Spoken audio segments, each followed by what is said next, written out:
حي على الصلاة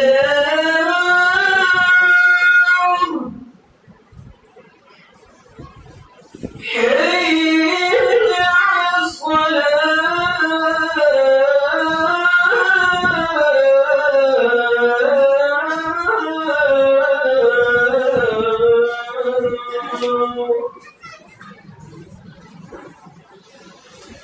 حي على الفلاح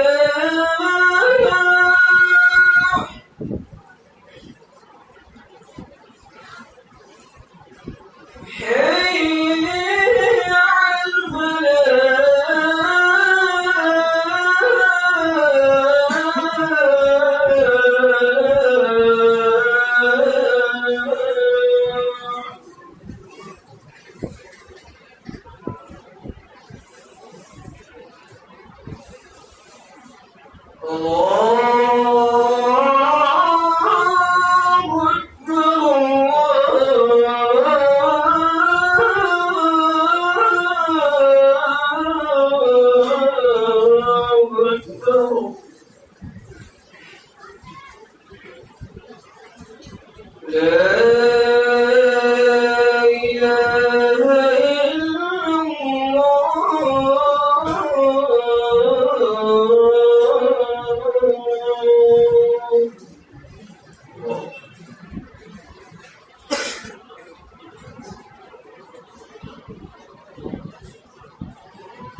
الحمد لله نحمده ونستعينه ونستغفره ونتوكل عليه نعوذ بالله من شرور انفسنا ومن سيئات اعمالنا من يهده الله فلا مضل له ومن يضلل فلا هادي له واشهد ان لا اله الا الله واشهد ان محمدا عبده ورسوله اما بعد فان خير الحديث كتاب الله وخير الهدي هدي محمد صلى الله عليه وسلم وشر الأمور محدثاتها وكل محدثة بدعة وكل بدعة ضلالة وكل ضلالة في النار. أعوذ بالله من الشيطان الرجيم بسم الله الرحمن الرحيم.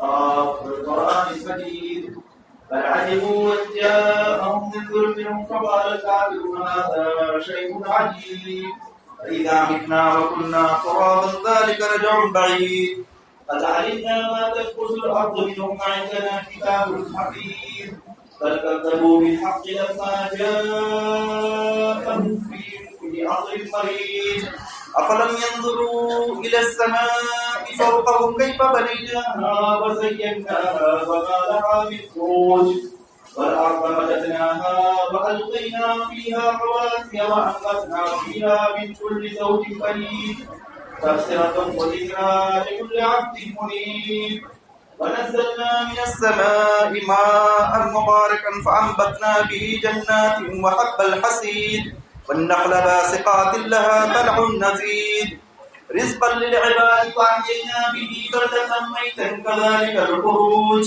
كذبت قبلهم قوم نوح وأصحاب الرس وثمود وعاد وفرعون وإخوان لوط وأصحاب الأيكة وقوم تبع كل كذب الرسل فحق وعيد أفعينا بالخلق الأول بل هم في لبس من خلق جديد. وقال الله تعالى في موضع آخر أحسب الناس أن يتركوا أن يقولوا آمنا وهم لا يفتنون ولقد فتنا الذين من قبلهم فليعلمن الله الذين صدقوا وليعلمن الكاذبين. بسم الله الرحمن الرحيم.